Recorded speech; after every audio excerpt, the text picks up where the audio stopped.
For more than half a century, the Barcelona Pavilion haunted the imagination of modern architects worldwide.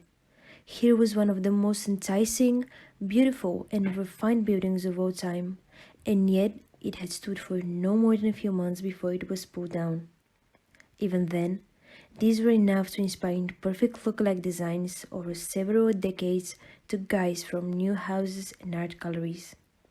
The reason this beautiful pavilion, with its geometric arrangement of shimmering glass and marble planes, its slimline roof supported by 8 of the slenderest chrome steel columns, had been so short-lived was that it had been nothing more, if nothing less, than a temporary exhibition space. The German pavilion, given its proper name by Mies' 1929 triumph, was realized in rich, stunning materials. 4 shades of tinted glass along with marble, onyx, chrome steel, and travertine.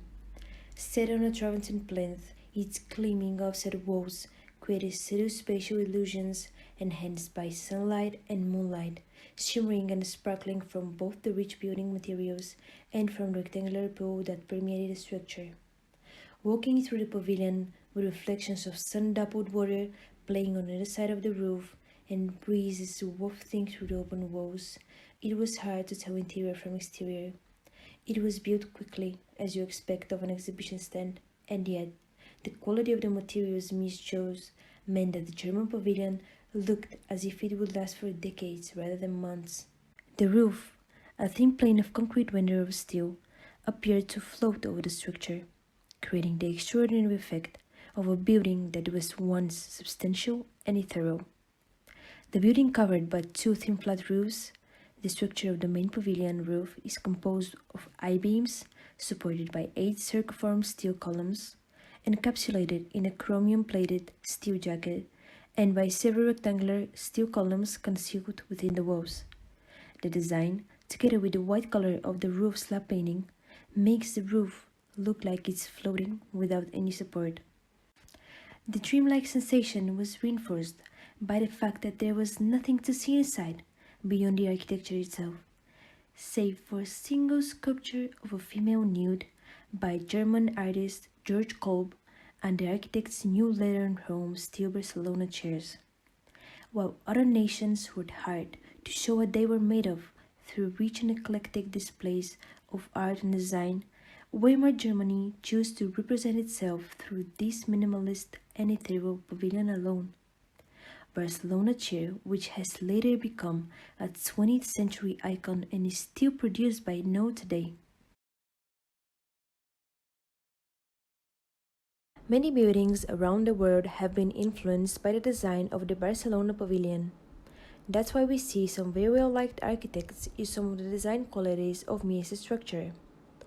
That for itself speaks loudly of a well-designed space with some extraordinary qualities incorporated into it. Ludwig himself has used the pavilion as an inspiration for the Villa Tungenhat in Brno, with its impressive steel-framed glass facades that give the house so much character. Another architect that has been inspired in the same sense is Philip Johnson, who built a 47-acre estate completely transparent with 18 feet wide floor-to-ceiling glass panels. This glass house is considered as being one of the most brilliant works of modern architecture. Yun Studio, all the way across in New York, built a Villa MN focusing on creating a unique experience, establishing a communication between the interior and exterior, making the space private but at the same time open and expansive, giving you the perfect sense of the surrounding nature.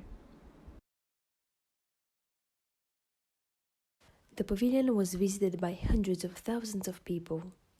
All that was left from 1930 of this exquisite structure by the German architect Ludwig Mies van der Rohe were drawings and photographs.